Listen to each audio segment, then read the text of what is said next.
ಎಲ್ರಿಗೂ ನಮಸ್ಕಾರ. ಯಾರೆಲ್ಲ for the very first time ನಮ್ಮ ಯೂಟ್ಯೂಬ್ ವಾಹಿನಿ ನೋಡ್ತಾ ಇದ್ರು ಕೂಡಲೇ ಸಬ್ಸ್ಕ್ರೈಬ್ ಮಾಡಿ, ಹಾಗೇನೆ ನಿಮ್ಮೆಲ್ಲ ಸ್ನೇಹಿತರಿಗೂ ಶೇರ್ ಮಾಡಿ. ಗೆಸ್ಟ್ ಟೀಚರ್ಗೆ ಸಂಬಂಧಪಟ್ಟಂತ ಒಂದು ಮಾಹಿತಿ ಇದು. ಜಸ್ಟ್ ಒಂದು 2 ರಿಂದ 3 ನಿಮಿಷದಲ್ಲಿ ಮುಗಿಸ್ಬಿಡ್ತೀನಿ ನಾನು ಇದನ್ನ.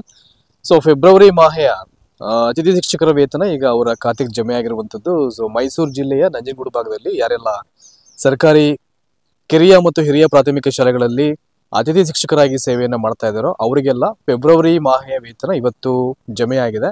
ಸೊ ಯಾವ್ಯಾವ ಕ್ಲಸ್ಟರ್ದೆಲ್ಲ ಜಮೆ ಆಗಿದೆ ಎಲ್ಲರೂ ಚೆಕ್ ಮಾಡ್ಕೊಳ್ಳಿ ದಯಮಾಡಿ. ಹಾಗಾಗಿ ಒಂದು ಇನ್ಫಾರ್ಮೇಶನ್ ಇರಲಿ ಅಂದ್ಬಿಟ್ಟು ನಾನು ನಮ್ಮ ವಾಹಿನಿ ಮುಖಾಂತರ ಹೇಳ್ತಾ ಇದ್ದೀವಿ. ಸೊ ಆಲ್ಮೋಸ್ಟ್ ಈಗ ಫೆಬ್ರವರಿ ಕಂಪ್ಲೀಟ್ ಆಯ್ತು ಅಂದ್ರೆ ಇನ್ನು 1 ಮಂತ್ ಮಾತ್ರ ಡ್ಯೂ ಉಳ್ಕೊಳ್ಳುತ್ತೆ, ಅದು ಮಾರ್ಚ್ ತಿಂಗಳದು. ಸೊ ಮಾರ್ಚ್ ತಿಂಗಳದು 31st ವರೆಗೂ ವೆಯ್ಟ್ ಮಾಡಿಸಲ್ಲ, ಬೇಗ ಕೂಡ ಅದನ್ನ ಹಾಜರಾತಿ ಕರೀತಾರೆ ಈಗ immediate. So with in few days ಅಲ್ಲಿ ಸೊ ಹಾಜರಾತಿ ಪ್ರಮಾಣ ಪತ್ರವನ್ನ ಇಮಿಡಿಯೇಟ್ ನೀವು BO ಕಚೇರಿಗೆ ಸಬ್ಮಿಟ್ ಮಾಡಬೇಕಾಗುತ್ತೆ. ಸೊ ದಯಮಾಡಿ ಕಾಲಕ್ಕೆ ನಮ್ಮ ಯೂಟ್ಯೂಬ್ ವಾಹಿನಿ ನೋಡ್ತಾ ಇದ್ರಿ, ನಮ್ಮ ಟೆಲಿಗ್ರಾಮ್ ಚಾನಲ್ಗೆ ಜಾಯ್ನ್ ಆಗಿ. ಅಲ್ಲಿ ಯಾವುದೇ ಅಪ್ಡೇಟ್ಸ್ ಬಂದರೂ ಕೂಡ ನಾವು ಒಂದಷ್ಟು ಫಾರ್ಮ್ಯಾಟ್ಸ್ನ ಶೇರ್ ಮಾಡ್ತಾ ಇರ್ತೀವಿ. ನೀವು ಬೇಕಾದ್ರೆ ಎಲ್ಲ ಹಾಜರಾತಿ ಪ್ರಮಾಣ ಪತ್ರವನ್ನು ನೀವು ಅಲ್ಲಿ ಡೌನ್ಲೋಡ್ ಮಾಡಿಕೊಂಡು ಫಿಲ್ ಮಾಡಿ ನಿಮ್ಮ BO ಕಚೇರಿಗೆ ಸಬ್ಮಿಟ್ ಮಾಡಲಿಕ್ಕೆ ಅನುಕೂಲ ಆಗುತ್ತೆ. ಹಾಗಾಗಿ ಮತ್ತೊಂದ್ಸಲ ಹೇಳ್ತಾ ಇದ್ದೀನಿ.